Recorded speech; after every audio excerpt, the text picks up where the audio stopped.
মুখত থকা কলা দাগ পিগমেণ্টেশ্যন দূৰ কৰিবলৈ খুব বঢ়িয়া এটা দৰৱ লৈ আহিছোঁ আৰু এই দৰৱটো আপোনালোকে সপ্তাহত দুদিনকৈ খাব।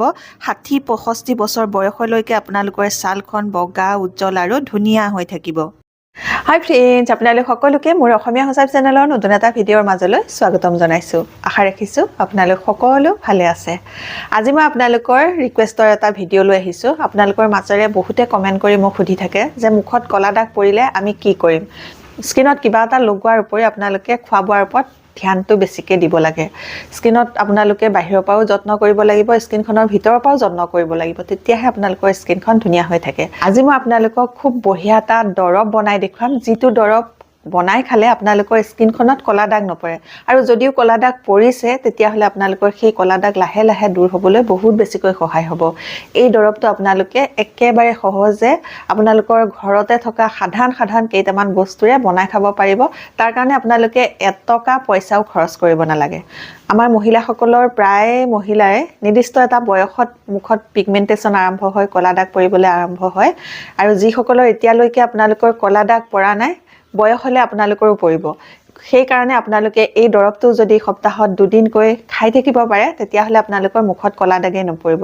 আৰু যিসকলে আপোনালোকৰ কলা দাগ পৰিলেই পিগমেণ্টেশ্যন আৰম্ভ হ'লে আপোনালোকে সপ্তাহত দুদিনকৈ খাই থাকক। আপোনালোকৰ মুখৰ পৰা কলা দাগ দূৰ হ'ব, আপোনালোকৰ তেজ পৰিষ্কাৰ হ'ব আৰু আপোনালোকৰ পেট চাফা হ'ব। আমাৰ যদি পেটটো চাফা হৈ থাকে তেতিয়াহ'লে আমাৰ স্কিনখনো ধুনীয়া হৈ থাকিব। এতিয়া মই আপোনালোকক আজিৰ এই দৰৱটো তৈয়াৰ কৰি দেখুৱাম আৰু দেখুৱাৰ আগতে আপোনালোকলৈ এটা ৰিকুৱেষ্ট আছিলে, আপোনালোকে যদি মোৰ এই ভিডিঅ'টো ভাল পায় ভিডিঅ'টোত এটা লাইক কৰিব আৰু এতিয়ালৈকে যদি মোৰ অসমীয়া সঁচাই চেনেলটো ছাবস্ক্ৰাইব কৰি লোৱা নাই তেতিয়াহ'লে সোনকালে ছাবস্ক্ৰাইব কৰি ল'ব। ওচৰতে থকা বেল আইকনটো আপোনালোকে প্ৰেছ কৰি দিব, তেতিয়া মোৰ আহিবলগীয়া সকলোবোৰ ভিডিঅ' নটিফিকেশ্যন আপোনালোকলৈ সোনকালে যাব। তে আহক এতিয়া আজিৰ এই দৰৱটো বনাবলৈ আৰম্ভ কৰোঁ। এই দৰৱটো বনাবৰ কাৰণে এতিয়া মই আনিছোঁ এয়া হালধিটো ওপৰৰ বাকলি গুচাই ল'লোঁ, ভালকৈ ধুইও ল'লোঁ। আৰু মই হালধি লৈছোঁ দুটুকুৰা, এটুকুৰা ডাঙৰ চাইজৰ, এটুকুৰা সৰু চাইজৰ। এই দৰৱটো মই দুজন মানুহে খাবৰ জোখাৰে বনাইছোঁ, সেইকাৰণে হালধিৰ পৰিমাণটো অকণমান বঢ়াই লৈছোঁ। আপোনালোকে যদি এজনে খায় এটুকুৰা হালধি ল'লেই হ'ব। এতিয়া মই হালধি টুকুৰাটো সৰু সৰুকৈ কাটি ল'লোঁ। কাটি লোৱাৰ পাছত এতিয়া মই আনিছোঁ এটা খুন্দনা। হালধি আমাৰ তেজ পৰিষ্কাৰ কৰিবলৈ বহুত বেছিকৈ সহায় কৰে, ছালখন চাফা কৰিবলৈ, উজ্জ্বল কৰিবলৈ, বগা কৰিবলৈ বহুত বেছিকৈ সহায় কৰে। হালধি স্কিনত লগোৱাৰ উপৰিও আপোনালোকে কেঁচা হালধিৰ ৰসটো খাই থাকিব পাৰিলে বহুত বেছি ভাল হয়।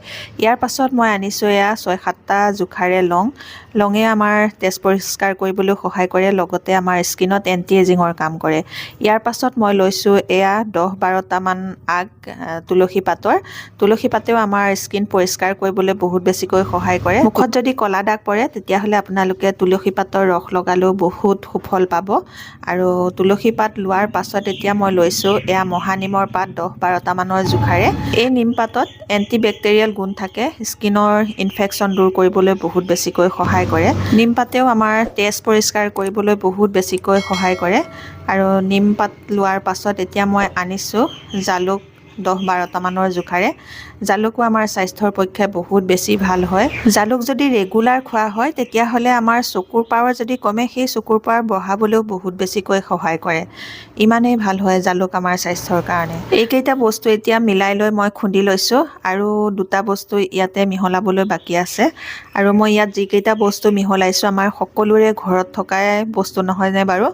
একদম সহজে আপোনালোকে এই বঢ়িয়া দৰৱটো বনাই খাব পাৰিব। এতিয়া এয়া খুন্দি লোৱা হৈ গ'ল, আধা খুন্দাহে কৰিব লাগে।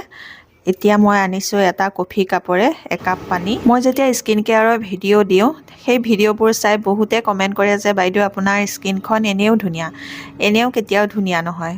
আমি আমাৰ ছালখনৰ যত্ন ল'ব লাগিব, তেতিয়াহে আমাৰ ছালখন ধুনীয়া হৈ থাকিব। আৰু ছালখনৰ যত্ন ল'বলৈ হ'লে আমি শৰীৰৰ ভিতৰৰ পৰাও যত্ন কৰিব লাগিব আৰু বাহিৰৰ পৰাও যত্ন কৰিব লাগিব, তেতিয়াহে ভাল হৈ থাকিব।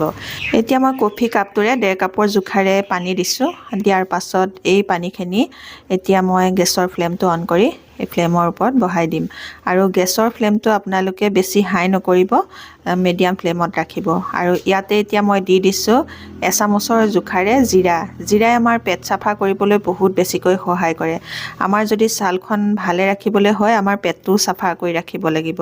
আৰু ইয়াতে দিলোঁ এতিয়া মই এচামুচৰ জোখাৰে চফগুটি আমাৰ হজম শক্তি বঢ়াবলৈ বহুত বেছিকৈ সহায় কৰে। চফগুটি আমাৰ স্কিনত এণ্টি এজিঙৰো কাম কৰে।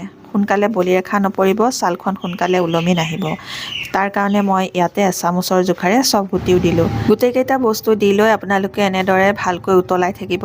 উতলি যেতিয়া আধা হ'বগৈ তেতিয়া আপোনালোকে গেছৰ ফ্লেমটো অফ কৰি দিব আৰু লগে লগে চেকি ল'ব। আমাৰ দুজনে খাম, সেইকাৰণে জোখটো মই দুজনৰ জোখত আপোনালোকক দেখুৱালোঁ। আপোনালোকে যদি এজনে খায় ইয়াৰ বস্তুবোৰৰ পৰিমাণটো আপোনালোকে অলপ অলপ কমাই ল'লেও হ'ব। চেকি লৈ আপোনালোকে চাহ যেনেদৰে খায় তেনেদৰে আপোনালোকে সপ্তাহত 2 দিনকৈ এই দৰৱটো খাব আৰু দৰৱটো আপোনালোকে দিনটোৰ যিকোনো সময়তে খাব পাৰে। কোনো নিৰ্দিষ্ট ধৰা-বন্ধা সময় বুলি নাই।